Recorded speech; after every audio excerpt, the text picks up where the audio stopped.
The next question.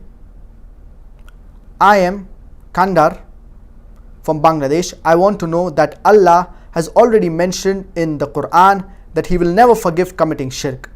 But is it applicable for both Muslims and non-Muslims? If a Muslim commits shirk and does Tawbah, can he or she be forgiven? Allah subhanahu wa ta'ala says in the glorious Quran, in Surah Nisa, chapter number 4, verse number 48, and Surah Nisa, chapter number 4, verse number 116, Inna Allah la yaghfiru an yushraka bih, wa yaghfiru ma duna dhalika liman yasha.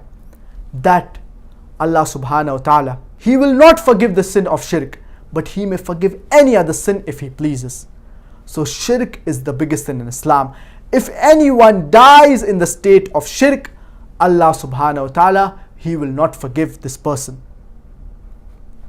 And Allah subhanahu wa ta'ala says in the glorious Quran, in Surah Taha, chapter number 20, verse number 82, as for the one who repents, believes and does righteous deeds, then he goes in the correct direction.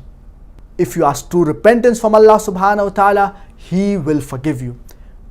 Whether Muslim or non-Muslim, if you ask true tawbah from Allah subhanahu wa ta'ala, He will forgive your sins.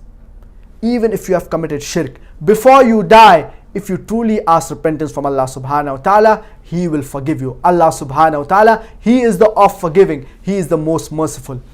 If you ask repentance from Allah subhanahu wa ta'ala, He will very well forgive you, but you have to ask sincere repentance from Allah subhanahu wa ta'ala.